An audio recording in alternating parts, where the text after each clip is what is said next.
नमस्कार. मी Sandeep. Generation gap या आपल्या नवीन यूट्यूब चॅनलमध्ये आपल्या सगळ्यांचं स्वागत आहे. ॲक्च्युली काल जंतर मंतरवरती जे काही घटना घडल्या त्या घटनाक्रम झाल्यानंतर सोशल मीडियावरती भरपूर व्हिडिओ येत आहेत वेगवेगळ्या प्रकारचे. वेगवेगळी लोक आपली मतं मांडत आहेत. यूट्यूबर्स जिथं जमेल तिथं व्हिडिओ शूटिंग करून लोकांपर्यंत तो घटना दाखवत आहेत.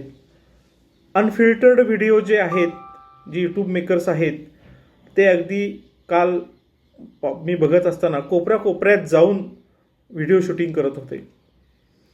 बेसिकली माझं मत असं आहे की कालचा घटनाक्रम पाहता मी मागं भूतकाळामध्ये जर आपण बघितलं, 20 मार्काचे नागरिकशास्त्र ज्याला आपण सिव्हिक सायन्स म्हणतो, 20 मार्काच्या नागरिक शास्त्रामध्ये एवढं शिकवलं होतं का हो आपल्याला कोणी?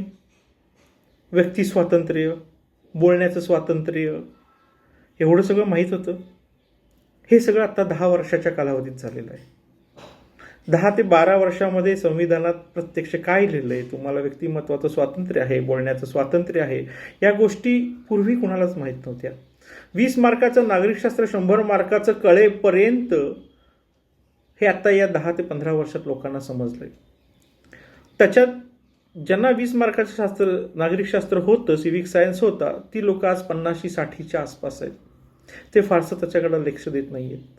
पण हे आजची जी जेनझी आहे, ज्यांचे जन्म 2000, काही जण म्हणतात 1 नंतर, काही जण म्हणतात 2-4 नंतर, त्याच्यामध्ये मला जायचं नाही आहे.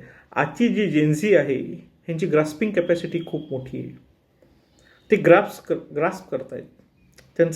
त्यांचं बघण्याचा दृष्टिकोन हा खूप वेगळा आहे.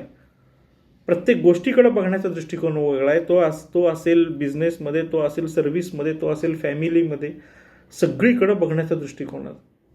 हे 100 मार्काचं सिव्हिक सायन्स जे काही आपल्याला मीडियाने आणि सो कॉल्ड सध्या असलेल्या सरकारने शिकवलेलं आहे, त्याचा पुरेपूर वापर करण्याचा ते प्रयत्न करतायत. चुकीचं आहे, बरोबर आहे, सरकार आपली बाजू मांडेल, विद्यार्थी आपली बाजू मांडतील. पण मुळात प्रश्न आहे की एवढं आंदोलन होण्या इतपत काय झालं? जसं काल कोणीतरी म्हणलं की शोकॉज नोटीस ह्याची उत्पत्ती कुठून झाली? तर एका बिझनेस मॉडेल असतं आणि त्या बिझनेस मॉडेलला कोणीतरी रेव्हेन्यू कमी करण्याचा प्रयत्न केला किंवा चूक केली किंवा गुडविल खराब करण्याचा प्रयत्न केला तर त्याला शोकॉज दिली जाते आणि शोकॉज दिल्यानंतर त्याच्यावरती ॲक्शन घेतली जाते. मग एन्क्वायरी असेल, व्हॉटेवर असेल. तर मी 10 ते 12 वर्षामध्ये अवलोकन केलं, हे सरकार एक बिझनेस मॉडेल आहे. सरकारचं प्रत्येक डिपार्टमेंट हे एक रेव्हेन्यू डिपार्टमेंट आहे, रेव्हेन्यू जनरेशन करतं. आणि जे सरकार काही फुकट लोकांना धान्य देतं किंवा सोयीसोयी देतं, ते एक स्टाफ वेलफेअर स्कीम आहे. जेव्हा तुमचा 100 रुपये रेव्हेन्यू जमतो त्यावेळेला 5 रुपये स्टाफ वेलफेअरवरती खर्च केले जातात. आणि सरकार आता आर्थिक सुबत्तेमध्ये 3 नंबर 2 नंबर जे काही दावे करतायत ते सामान्य माणसाला कदाचित लक्षात येत नसतील की हा नंबर कसा काढला जातो. पण हे सगळं रेव्हेन्यू मॉडेल, प्रत्येक डिपार्टमेंट हे रेव्हेन्यू मॉडेल असल्याशिवाय नाही होत आहे. आणि जेव्हा रेव्हेन्यू मॉडेलमध्ये कोणीतरी चूक केली असं जर पुढच्याला कळत असेल तर काय हरकत आहे चर्चा करायला? मी तर पुढे जाऊन असं म्हणेन की जंतर मंतर हे जे ठिकाण आहे दिल्लीतलं, हे संसदेच्या जवळ आहे. तिथं आंदोलन करण्याचा हेतू एकच, सरकारला लवकर कळेल. मग ते कोणतेही सरकार असू दे, मी कोणत्याही पक्षाचा विषयी बोलत नाही आहे. त्यांनी माझं प्रामाणिक म्हणाय, जंतर मंतर शेजारीच एक आपला मांडव टाकावा, आपलं प्रतिनिधित्व तिथं असावं. कोणतीही व्यक्ती तिथं आली तरी सरकारच्या यंत्रणेनं त्यांना लगेच तुमचं किती आंदोलन यशस्वी होईल किंवा नाही, ते कायद्याच्या चौकटीत बसतं का नाही, सिस्टीममध्ये आहे का नाही, हे लगेच सांगून तिथल्या तिथं ते जर खतम करण्याचा प्रयत्न केला तर जेनझी तेवढी सूज्ञ आहे आजची, किती हटवादी नाही आहे, हट्टी नाही आहे की तुम्ही आम्हाला काही सांगितलं तरी आम्ही बसणार म्हणजे बसणार, अशा पद्धतीची नाही आहे. ती ऐकण्यासारखी आहे. सरकारकडे सिस्टीम एवढी नक्की स्ट्रॉंग आहे की ते जेनझींना समजून सांगतील. बऱ्याच व्हिडिओमध्ये मी बघत होतो, काल बरेच व्हिडिओ होते. तर बिझनेस मॉडेलला धक्का लागला तर हे जेनझी ओरडत आहेत. तर त्याच्यात मला वाटतं एक गैर नाही आहे. फक्त ज्या प्रकारे ते अमानुष मारहाण झाली, अमानुष लोकांच्यावरती अत्याचार झाले, ते थोडेसे बघवत नव्हते. मी पुन्हा सांगतोय, मी कोणत्याही पक्षाचा नाही आहे.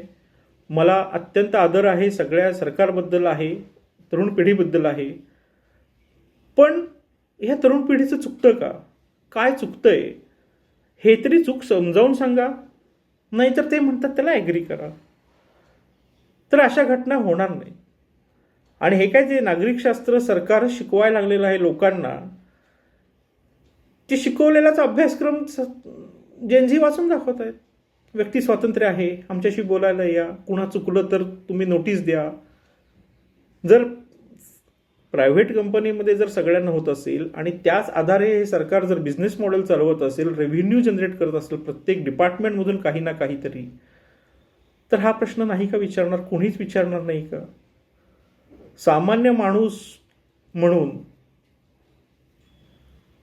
कसं विचारायचं? कसं चुकत असेल तर आपली व्यथा मांडायची कशी? सोशल मीडियाच्या माध्यमातून खूप काही प्रसार होतात, चांगले होतात, वाईट होतात.